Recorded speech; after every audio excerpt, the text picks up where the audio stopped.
Nation's musical station, but in person we have Blackie Lawless from W.A.S.P as my co-host for today's show. Welcome. What have you been up to today? I left New York City at 9 o'clock this morning, and I've been running around like a chicken with my head not on, and I'm here talking to you now. So now all the videos that we're playing in today's show are ones that you chose specifically. So we'll ask you a little bit as to why you chose each particular video, and we'll talk about your new album. Yay. All right. The new album, Headless Children. Is this another Blackie Lawless being a bad guy again? It's a very serious record. It's about serious subjects. I want the record to be taken seriously. And people, when they hear the idea of the Headless Children, they think, oh God, they're out lopping kids' heads off again. This is not about that at all. We took 2 years off to make this, and over the course of time, if you do what we've done and been where we've been and see the things that we've seen, you can't help but reflect or have it reflect in your music. I mean, the whole idea of the Headless Children was every time I would watch the news and I saw a plane loaded full of people getting blown up somewhere or some other catastrophe happening in the world, that's really what the Headless Children are all about. And I guess it's maturing as an artist. Are you succumbing to the pressure of people like Tipper Gore who are yelling and screaming about your lyrics? The PMRC, which sounds like a problem women have monthly, is, I want everybody to fall at the seats laughing now. They were using television as an electronic soapbox to spew propaganda, to create profile for a candidate, and it worked magnificently for them. They were never ever about censoring records. That's too simple. I mean, nobody really cares about that. I mean rock and roll never changed the world, nor will it ever. But were you not using rock and roll as your own soapbox, spewing off what you were singing about the, you know, women and the degradation of women, that kind of thing? No, it was never about degrading women or anything. I mean, we did a thing in the show where we used a girl on a rack, but it wasn't... Excuse me, you what? A woman on a rack. A woman on a rack. But it wasn't... Complimentary, perhaps? Well, come on, it wasn't, you know, a dig at women. It was, we thought it was theater. And I don't apologize for anything we ever did in the past. But the object of being an artist is to stir the minds of men. And I don't mean that as a chauvinistic remark. I mean mankind, or womankind in this particular instance. And unless you're doing that, unless you're saying something musically, lyrically, or you're touching people emotionally somehow, you are not an artist. You are a factory that makes records. Mm-hmm. And until you get to that point, then you are not an artist. Okay, I want to talk about your music more, but let's, what videos we're going to play now. We're playing Judas Priest and Motorhead. Tell me why you chose those two. No? Oh, we're just going to play Iron Maiden first? Okay, we'll play Iron Maiden first. Talk about Iron Maiden for a second. Steve Harris is a good friend of mine, and I think Maiden are one of the premier metal bands around. What's interesting is that I find that Maiden is a little bit like what you were talking about. They are very socially aware, very socially conscious. When they do their shows, they make a point of talking about suicide and other problems troubling young people, the same people that you are directing your songs at. Well, let's hope somebody gets the message. Iron Maiden for How Much Music. Co-host here at Pepsi Power Hour. And so what did you think of, you know, the movie Decline of Western Civilization Part 2, Oh Look at the Face? Penelope Spheris directed this wonderful film on the state of yeah, it's metal. Wonderful. Now, let me just get Chris Holmes' performance in that film was particularly sentimental. How did you feel about his performance? Penelope used to be a friend of mine, and when we saw it, there was 2 segments that were shot. There was a piece that he did earlier in the day, which was the part that was supposed to have been used, and then you have another section, which is what ended up in the film, of him goofing off in front of the cameraman. He was drunk. He was not drunk. I mean, when your mother is sitting next to you and you're lying in a pool, he thought that he was going to be entertaining for the camera, him constantly being on stage, right? And that's what happens when you goof off and you get caught. We tried to get it yanked from the film. Oh, really? And they gave us some jargon about how it had already been sent out and the prints were made. So thank God it wasn't Gone with the Wind or something where everybody could have seen it, because I mean, the message that we're trying to put across with this record now, that totally contradicts everything that we're talking about. I mean, but by the same token, you know, I mean, the only thing I want to say on this is get people to be a little bit more responsible for themselves, because if I want to go out and have a couple of drinks, that's my business. You know, I'm not going to change my lifestyle for anybody. But by the same token, I'm not going to get on a freeway out here somewhere and get in a car and go kill some man and his family.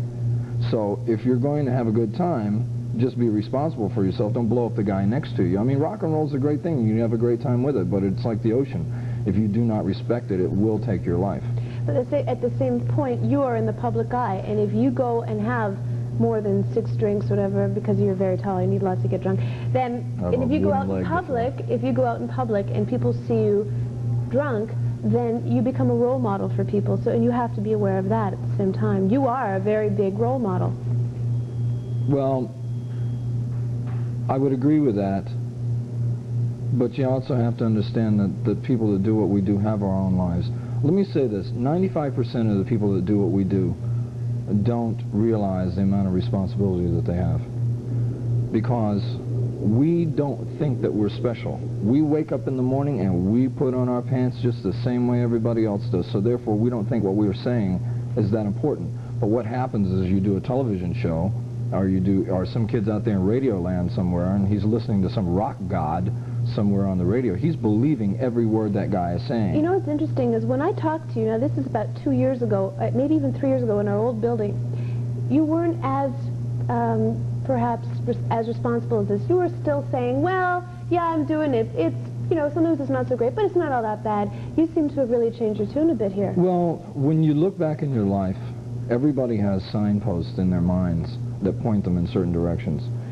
And when you, like I said, when you go to the places we've been and seen what we've seen, I had a girl come up to me in London about 3 years ago. London, England? And she says, I want to thank you for saving my life. And I said, excuse me? She goes, yeah. She says, I was a really bad junkie. And she said, there was a line in one of your songs. We had a song in the first album called B.A.D., which had nothing to do with drug abuse at all. And there's a line in the song that says, it's the bloody fix you do. And she says, I interpreted that as being very unattractive as far as slamming junk. She says, and I was really bad off. If it wasn't for that song, I'd probably be dead now. And I thought to myself, whoop, whoop, whoop, can't be having any of that now. You know, that's too much responsibility. You know, I just want to get on with my life and have fun. I couldn't get it out of my head. And I thought to myself after, I thought, here we did this and we weren't even trying. What could we do if we tried? It's not the only incident where things like that have happened, but you can't, like I said, go on. I mean, we're going on our 6th year of making records right now, and everybody starts at 0 when they get a record deal, and they go around. Some make a full cycle of 360s, most don't. But if you're lucky enough to make a complete revolution, it's like you're starting all over again. I mean, I feel in so many ways like everything is brand new for us again. Well, aside from making records, what do you do in your spare time? Do you have any funny hobbies? I have no spare time. Come on, you don't have any hobbies? Well, no, I'm getting in the horse business now. I've got a couple of Arabian stallions. There are 2 of 8,000 horses in the world. And you're breeding them? Uh-huh. Blackie Lawless, horse pimp. That's great. We have a couple of videos here with motorcycles. No, with motorcycles in them. Are you a motorcycle? You'd like those. A motorcycle rider? I have a 57 Panhead Harley myself. Yes, I do. Are you a careful driver? I'm still breathing. Okay. We have Judas Priest and Motorhead. Why'd you choose these two? I think that the Priest video, just from a technical point of view of a video, is really well done. And we were talking about the rack a while ago. The girl that is the principal role in this was our first rack girl. Her name is Pam. Cut! Go to video now! Don't give him any more airtime. Jeez, crap.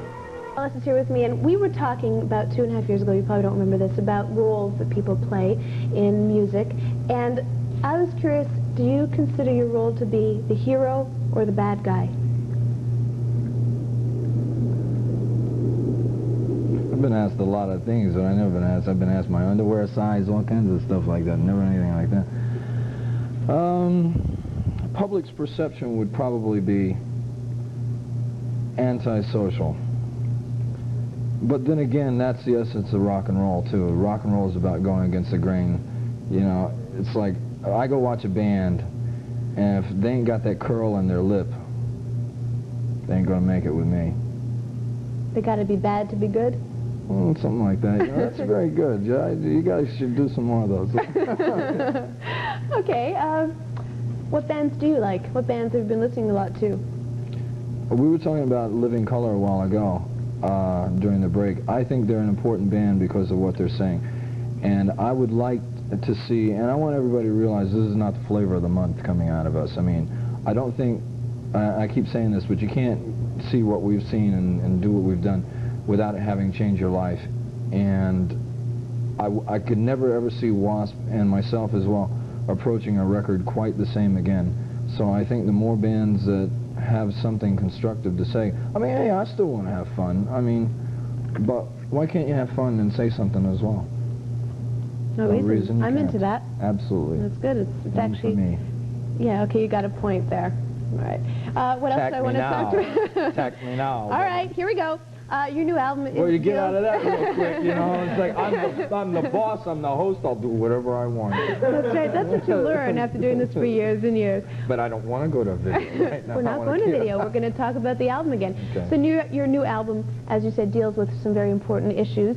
And it's a thinking man's record, and with fun, but it's different than your other albums. You're progressing, you're becoming an artist. Now, how's that going to affect your live show? In your live shows in the past, you've used the rack, you've used the scraped out skull, drinking simulated blood, and you have... I don't know what that was. Well, I don't know what that was. Well, it was red stuff that looked like blood. It was a Jim Jones reject, you know. Would you like some cool? And it was, well, I know it's not real blood, but also the imagery that you're using is important, and then there was the buzzsaw codpiece. I choked on that a few times myself. So how is that going to affect your show now? What kind of props are you going to use? What we're attempting to do is to bring this album cover to life. And if we've got a shot of this somewhere around here, this album actually we do. CD. How convenient. What we're going to attempt to do is to bring this album cover to life with the desert in the back, which you can't really see on the CD box, but that skull is sitting in the middle of a desert, which is essentially a bottomless pit, and you see all these millions of people coming out of it. And in the front we have the party boys there, who are famous villains throughout history, and those villains will come forward on the stage. They will be three-dimensional. They'll be about 8 feet tall. And in the middle of the stage is the drum riser, and the drum riser starts levitating in the middle of the show and turns into a giant television set, about 10 feet. And behind that we will use rear screen projection. And you will then see how all these people became famous throughout the course of the show. And we want people to understand emphatically that this is not geared towards sensationalism. We're running a disclaimer before the show starts that it's like a trailer for a movie if a movie needs some setup or something like that, some explanation. Something to the effect that the lights will go out before the band comes on, and across the screen you will read, "Make no mistake, what you are about to see, the band in no way are attempting to glorify. If you do not learn from history, you are damned to repeat it." We will run that in the native language of every country we go into before the show starts. Because it's not just this, I mean, when we're doing Headless Children and Hitler's up behind me doing his speech at Nuremberg, I mean, that's going to get some people's attention. But you have to understand that this is not sensationalism. We were in Europe about 2.5, 3 months ago, and we were in Germany, and we told them that we were going to be doing this, and we wanted their reaction, and they were really happy to see it, someone drawing attention to this, because they had had their national elections 2 weeks before we were there. There is a new Nazi party there, and they won 13% of the national vote. I mean, these guys just don't get it. You know, I mean, how many times do you have to hit them over the head? That portion of the show in the song The Headless Children is where you will see that. But I think this record primarily deals with drug abuse, which is the single biggest problem we have, not just in North America, but in the world. Mm-hmm. And there is a specific song called Thunderhead, which is about a junkie. And I don't know if you've ever seen anybody shoot junk before, but it is not a pleasant thing. And in the middle of this song, the TV set goes back up again, and you will then see how this stuff is done. And I have seen this show, we've been rehearsing it in LA for about a month, and it definitely makes people squirm when they watch it. But the object is to get the fans, when they walk out of this room, to run the films back in their own mind, to think, what did I just see? To make it so unattractive that they would never, ever entertain the idea of doing anything. You're doing like a sort of a Clockwork Orange on the audience? Well, I don't know about that, but the object is to create something that once they see it, they will never forget it the rest of their lives. When are you going to be playing live and where? We start, oddly enough, in all places, Belfast, Ireland on May 4th. We will do 2 months in Europe. We will come back to America for about 3 months, a second leg of Europe for another couple of months, then back to America again. Where does Canada fit in? Well, America, North America. Canada is part of North America, well, correct? There's still Unless somebody pulled something on me since the time I left here, you know, okay. The kid gets defensive here. Including Canada in both of those legs. And then we will do a 5th leg in Japan, and that'll take us somewhere to around Christmas. How does the Japanese react to your shows? Satellites changed everything. I mean, you know, the fans are pretty much the same everywhere in the world. Everybody thinks they're different because they're in a different part of the world, but they're really not. Because in the last 15, 20 years, satellites changed everything. A kid in Egypt knows what's going on the same day in Paris. A kid in Paris knows what's going on in Wichita, Kansas later that afternoon. They so just they don't really understand the words, though. Well, yeah, but they get the drift. You'd be surprised. I mean, English is the universal language, so it translates pretty well. Okay, video's coming up now. What are we playing here? I give up. AC/DC and Helix. You said you chose Helix because they're friends of yours? Oh, yeah, the Helix boys will always have a place in my heart because we did our very first North American tour, including Canada, with them, and we really had some fun, and I wish them well wherever they're doing or wherever they're at. And AC/DC? Don't know shinola about those guys. But you just like them? I just like them, yeah. You know? I mean, you have to be a communist not to like AC/DC. I agree, 100%. Boy, you're so American. Here it is, AC/DC on Much Music's Power Hour. Blackie Lawless is still here, sticking it out. Okay, here's the question. Really, you've been beating up on me pretty good here. 3 rounds so far, you're winning. Are we? No, I'm just kidding. I thought we're pretty much tied. You're doing pretty good. No, I'm struggling for a rookie. It's okay. Okay. You have said that you think that people in rock and roll should just retire gracefully when they've reached their pinnacle of success. The Who has just announced their new tour. How do you feel about that? You're asking the wrong person there because I'm very biased towards them. So, I mean, they could do just about anything, and I would probably get down and worship at the foot of the master. So, I'm really not the right guy to ask that. Well, then you're the right guy. So you think that the tour is a great idea? For me personally, but I can't speak for everybody else. You know, I mean, some folks might say, you know, that when someone reaches a certain point, the Stones, I mean, there's a lot of people that might fit in this classification that maybe shouldn't do it anymore. I mean, I'm not passing judgment here. I'm just considering the possibilities. You did a cover of their song, The Real Me. Have they heard it? Have you heard from them? And what'd they say? It was very, very nice. When we were in London a couple of months back, I sent a copy of The Real Me to Peter Townsend, and I thought, I'm never going to hear from this guy, right? You know, it's like, you know, yeah, we recorded that back in whenever, you know. And he sent me a letter, and it said that he very, very much liked it. And he said a couple other little technical things about it. At the bottom of the letter, he signed it, Love, Pete. And I got to tell you, it made my day because I learned my craft of writing lyrics from this man. If he's not the best lyricist that rock's ever seen, then he's definitely one of them. Very interesting. Now, he has changed his career from being a rock and roll. I mean, you know that he's admitted that he's almost deaf now? Yes. But, so he has gone more away from rock and roll, and he's become an editor at Faber and Faber. He's working a lot. Well, he's been doing that for quite some time. Working in the literary world, and now we hear that you are thinking of entering the political world. Something about a senator? If I thought that I could do somebody some good, then I would. I mean, I made that statement a few months back about wanting to become a senator when I wasn't playing music anymore. And the problem is that if you're going to help John Q. Public, you're going to have to ruffle feathers to do that. And usually those feathers belong to a very big bird. And I'm not talking about Sesame Street now. I'll give you an example. The Kennedy brothers, who I believe believed in what they were doing, regardless of the background that they came from, I believe that they were very conscientious about what they were trying to do. The problem is they went after men who had entire armies behind them. And the Kennedy brothers had briefcases. And the problem is that bullets go right through briefcases. How does that affect you? You're afraid of being shot? I've been shot at twice. And angry boyfriends? No. I mean, the reason is not important. It was band related. We were performing once, and once we were doing a location photo session.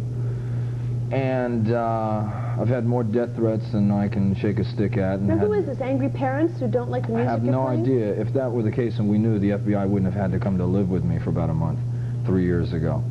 So, I mean, you know, it's like, who's running this asylum now? The inmates, you know? Taking all that into consideration, I mean, I live in a state where we had a real, honest-to-God, rock and roll governor out there when I first, I mean, the guy was sleeping with a rock star, you know, I mean, in the governor's mansion out there. It was really cool. And the guy was really genuinely trying to help people, and because he upset big business, they drummed him literally out of politics. So because of that, you think because big business wouldn't necessarily be on your side, you have no chance? I could never, I'm not saying that I couldn't have a chance. I could not compromise my beliefs and live with myself. I just couldn't do it. And when you don't compromise, if you don't bend, you break. And I don't want to end up being a martyr for anybody. I mean, I'd like to help a lot of folks, but I don't want to die in the process. Fair enough. Okay, a couple more videos. Sword, we have the album here. And would you like to show the album? There's Sword. Now, have you heard this band yourself? No, I can't say as I have. But you're interested in Canadian product, and this is the latest. It's a brand new video. It's called Sweet Dreams, and it's a very lovely album cover. Skull with snake going through it. Do you like snakes? Yeah, they're tasty. Good. And Tastes Ozzy, like chicken. Ozzy, Miracle Man, you said that you want to play this Well, I video. mean, Ozzy, I mean, this video is so hysterical for anybody who hasn't seen it yet. I mean, he's got pigs as a congregation. He's supposed to be Jimmy Swaggart. And, I mean, it's such a goof on it. I mean, you can't help but like it. Okay, here we go. Ozzy Osbourne. How much music? I always get the out. The show's almost over. But you had fun, didn't you? I can't remember when it's been a great pressure. We're going to give away copies of your CD and cassette and T-shirt as well. Here's the CD. We saw it before, so we won't dwell on it too long. You can hold on to that. And then this is the T-shirt. And then we have also a cassette to give away. Now, what we have altogether are 7 or 10? 10 T-shirts, 3 CDs, and 7 cassettes. And in order to win them, we have a very philosophical question for you to answer. And that is, we've discussed this, and we want you to tell us what the concept of the Headless Children refers to.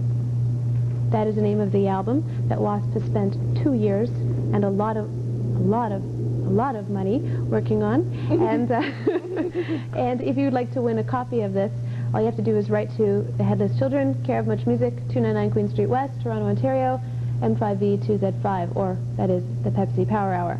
So get that in there, and we'll be sending the top 3 answers in. The ones who are most philosophically correct will receive the CD and a T-shirt, and all the rest of you will receive, who get the answer correctly, cassettes. So that's it. Okay, we're finished with that. I'll take that back now. Thank you very much. And we're going to let you go now, but before we let you go, I guess, any gossip you want to give us or anything else that you haven't said that you'd like to say? Nothing particular It's your chance. that I can think of. Now's my time to get you back, right? Yeah. No, that's something else. Be no, careful. everybody, I want everybody to buy this record. I have horses somewhere in California that are going to starve if they don't buy this record. So please, have mercy on those beasts. Okay, thank you very much. It was a pleasure. Thanks, Ma. This is the real thing.